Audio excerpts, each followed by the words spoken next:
বিকেলের নাস্তায় কিংবা অতিথি আপ্যায়নে চায়ে ডুবিয়ে ডুবিয়ে খাওয়ার মতো দারুণ মজাদার একটি নাস্তা তৈরি করে দেখাবো। একটা ডিম আর 1 কাপ ময়দা দিয়ে খুব সহজেই 10 মিনিটে তৈরি হয়ে যায়। খেতেও হয় দুর্দান্ত মজার। আর তৈরি করার প্রসেস তো খুবই ইজি, যে কেউ খুব সহজে তৈরি করে নিতে পারবেন।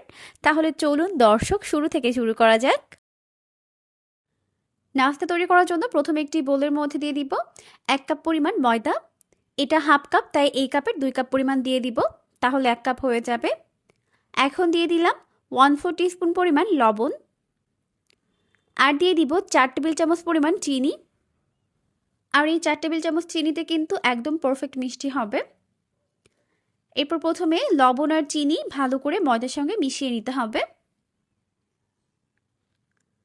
মিশিয়ে নেওয়ার এই পর্যায়ে এখানে অ্যাড করে দিব 1 চামচ পরিমাণ ইস্ট। আর ইস্ট কিন্তু লবণ চিনির সাথে একসঙ্গে মেশানো যাবে না, এটাকে আলাদা করে মিশিয়ে নিতে হবে। তা না হলে অনেক সময় দেখা যায় লবণের সঙ্গে মেশালে ইস্টটা অ্যাক্টিভ হতে চায় না। তো ইস্টটাকে ভালো করে মিশিয়ে দেওয়ার পর এখন এর মধ্যে অল্প অল্প করে কুসুম গরম পানি দিব। তো কিছুটা কুসুম গরম পানি দেওয়ার পর এখন এর মধ্যে আগে থেকে ভেঙে নেওয়া ডিমটাকে দিয়ে দিলাম। দিয়ে খুব ভালো করে মিশিয়ে নিতে হবে। আর চেষ্টা করবেন এখানে পানি একবারে না দিয়ে এভাবে অল্প অল্প করে দিয়ে মিশিয়ে নিতে, এতে করে ডোটি একদম পারফেক্ট হবে। তো এখানে অল্প অল্প করে দুধ দিব আর এটাকে ভালো করে মেখে নিব।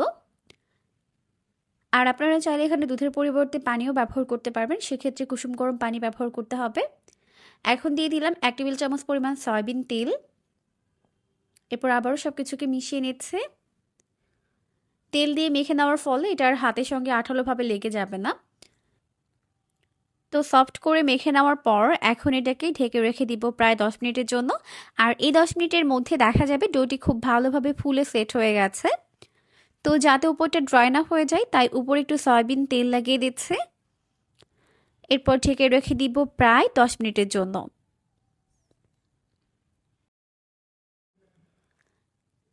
তো ফিরে এলাম প্রায় 10 মিনিট পর। এখন দেখতেই পাচ্ছেন ডোটি কিন্তু একদম ফুলে গেছে।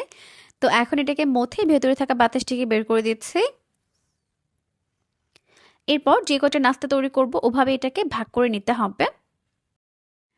আপনারা আপনাদের পছন্দ মতো শেপে এটাকে তৈরি করতে পারবেন, ছোট বা বড় করে। তো আমি এরকম ছোট ছোট করে ডো করে নিচ্ছি। এরপর এখান থেকে একটি ডো নিব। এখন এটাকে বেলে এরকম একটু লম্বা আকৃতির একটা শেপ দিয়ে নিতে হবে। তো এরকম একটা লম্বা আকৃতির শেপ দেওয়ার পর এটাকে এইভাবে গোলাকার একটা শেপ দিয়ে নিচ্ছি। দেখতেই পাচ্ছেন এভাবে এটাকে পেঁচিয়ে নিলেই হয়ে যাবে। এখন দুইটা সাইড একসঙ্গে মিলিয়ে দিতে হবে। তো এই মেলানোর সময় একটু পানি লাগিয়ে দিতে হবে, তাহলে এটা খুব ভালোভাবে লেগে থাকবে। তো হয়ে গেছে, দেখতেই পাচ্ছেন। তো সেমভাবে সবগুলোকে বানিয়ে নিচ্ছে। এখন আমাদের সবগুলো নাস্তার শেপ তৈরি করে নেওয়া হয়ে গেছে। এরপর এগুলোকে ফ্রাই করে নিতে হবে। ফ্রাই করার জন্য চুলায় একটি প্যান বসিয়ে দিয়েছে। যথেষ্ট পরিমাণে সয়াবিন তেল দিয়ে তেলটিকে মিডিয়াম গরম করে নিয়েছে। এখন এর মধ্যে একটি একটি করে নাস্তার শেপগুলোকে দিয়ে দিচ্ছে। একবারে যতগুলো ধরে দিয়ে দিব, আর বাকিগুলোকে পরের ব্যাচে ভেজে নিতে হবে। তো এখন একসঙ্গে যতগুলো ধরে দিয়ে দিচ্ছে। এরপর একটা সাইড প্রায় 1 মিনিটের মতো ফ্রাই করে নেওয়ার পর এখন এটাকে উল্টে দিব অপর পাশটিকে ভেজে নেওয়ার জন্য। আর দেখতেই পাচ্ছেন একটা সাইডে সুন্দর একটা গোল্ডেন কালার চলে এসেছে। এরপর উল্টে দিব অপর পাশটিকে ভেজে নেওয়ার জন্য।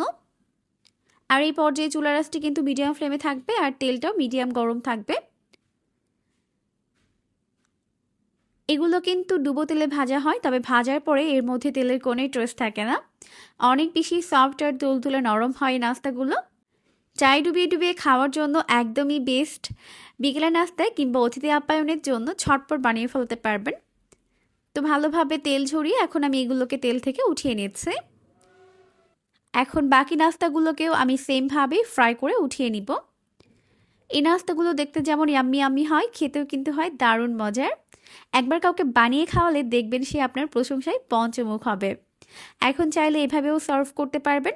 আমি সবগুলো নাস্তা এভাবে চিনিতে ডিপ করে নিলাম, আর এটা খেতে কিন্তু দারুণ মজার হয়েছে। অবশ্যই বাসায় ট্রাই করবেন, দেখবেন পরিবারের ছোট বড় সবাই অনেক বেশি পছন্দ করবে।